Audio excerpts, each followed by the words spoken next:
Hey, third grade, this is Miss Liberty with your Reading Fundamentals lesson for today. Today we are going to be talking about Immersion Day 1, Part 2. Here we go. How do you read like a writer? So this is going to talk about our roles in writing fundamentals. So as a student, your jobs are to listen carefully, participate in discussions, and that's going to be both on Zoom and in Seesaw.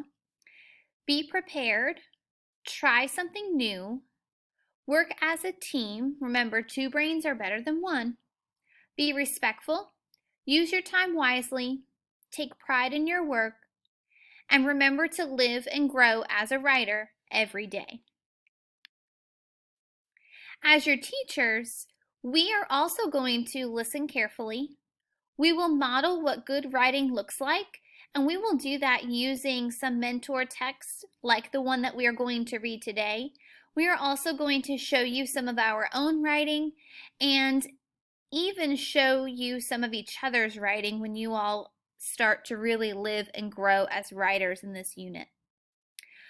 Our job is to encourage students, to confer or meet with students, to assess writing, to write frequently, to help you all grow, and to also live and grow as a writer every day. So those are our jobs during all of our Reading Fundamentals units. The writing process. So during Writing Fundamentals, we will have different stages that we will go through as part of our writing process. In the immersion phase, which is what we are in right now, we will listen to different mentor texts and explore the different writing skills in each one.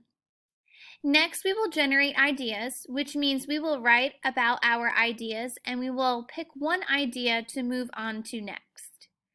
Selecting is selecting one idea that we would like to publish and also sharing that idea with your classmates and teachers. Drafting means you are organizing your ideas for this piece that you have selected and adding to your original idea with more detail. This may include working with a partner. Revising is when you reread your writing, add and change words, and even move around some sentences. Editing is where you look at your punctuation. So this is where you will look at your capital letters, you will look at punctuation, spelling, and usage is the style in which you write and making sure that we don't start every sentence with the same words. And then finally, we will have publishing. Publishing is where we are really proud of all of our hard work and all of the writing that we have done. We check our handwriting and create a masterpiece to share with our classmates and teacher. Today we are going to read Miss Merlin Walks. This story is about a girl named Mary Louise who walks with Miss Merlin to hear her tell stories. As we read this story, think about what kinds of stories you can tell from your own life. When Miss Merlin passed by, I'd watch her go all down the road in that unhurried way, talking or singing or in quiet contemplation. And then one hot summer eve, because I had nothing else to do, my best friend Frances Bird having gone visiting kin in Roanoke, I jumped off the porch swing and ran right after Miss Berlin. I expected her to yell, "Scat!" or to put a curse on me or to fix me with her eye. But all she did was walk on, nodding and talking to herself. She never once looked behind. So this is Miss Berlin right here, our wonderful storyteller that we're going to hear about. Except when I got up close, she cleared her throat, and then just as if we'd been conversing, she said, "Well, child, I recall the time it rained feathers in Newport News. I was a girl then, short and sassy, just like some I could mention. I was wading in the creek, hunting crawdaddies with Bubba, when all about us feathers began to fall. Some settled on the creek bank, and some floated in the water like boats setting off to Norfolk or Baltimore. I felt like I was right there on the bank in the creek. Then we reached the corner. She stopped to take a breath. I sighed and turned to go home. I wasn't yet allowed, out of sight of our house, but off Miss Merlin went, still nodding and talking up a storm.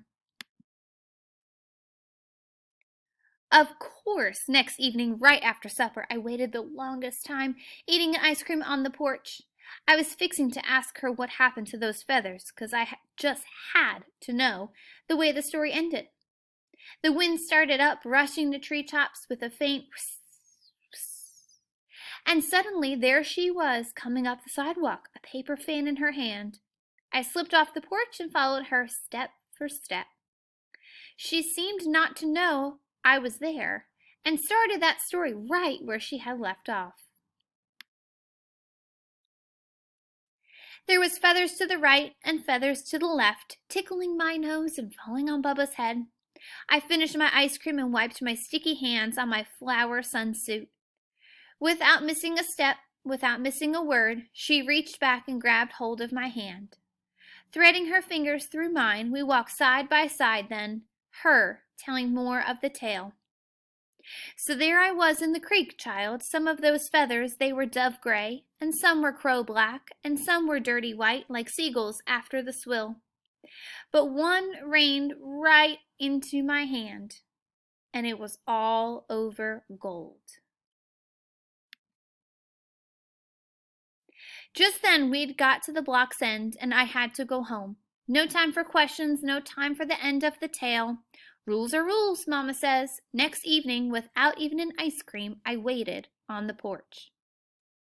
Didn't dare bounce my ball. My name is, or skip rope, for fear of missing her. And suddenly there she was, coming up the walk, holding her silver-ribbed umbrella high against the dark clouds. I ran up and touched her hands, and we knitted our fingers. Was it an angel feather? I asked, scarcely able to breathe. Like as not, she said, for angels are partial to Newport news. We didn't say a word more, just walked along to the block's end, both of us under the black umbrella in the pattering rain. Some stories take you that way. Most evenings after that, I'd walk with Miss Merlin, side by side, step by step, waiting cotton quiet till she cleared her throat. Then if she said, "Why, Mary Louise, I smell the salt from the bay," I'd slip my hand into hers and we'd talk of sailing ships, cruisers on the Chesapeake or pirate ships on the Spanish Main. Or if she said, "Why, Mary Louise, I feel a soft summer breeze," we might speak of the hurricane of '48, when water lapped like wet tongues at the front steps of houses all the way to Kecoughtan Road, and trees were bent near double. But if she did, well, child, I remember once upon a time, she'd tell a real whopper of a tale about Clever Jack, or that bad girl with a mouthful of toads, or the ghost that walked each night under the whispering trees. Of course, each story had to end at the corner of the block. I would run on home stuffed full of tales, which I told over and over to my dolly before falling asleep, in order to keep a hold of them.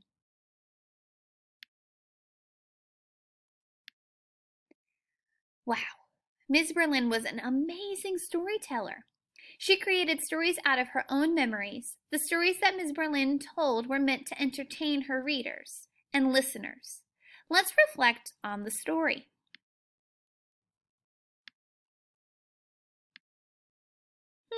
Did you enjoy the story? Why or why not? Think to yourself for a moment. If you enjoyed it, why did you enjoy it? What did you like about the story? If you did not enjoy it, what is the reason why?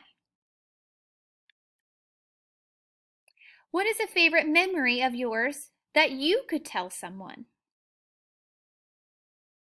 Think of these questions, because your seesaw activity today for writing is going to be to answer these two questions. Did you enjoy the story? Why or why not? And what is a favorite memory of yours that you could tell someone? Now, I messed up and said reading instead of writing, but that's because we do them all together. We do a lot of reading in our writing, so it's okay to put the two together.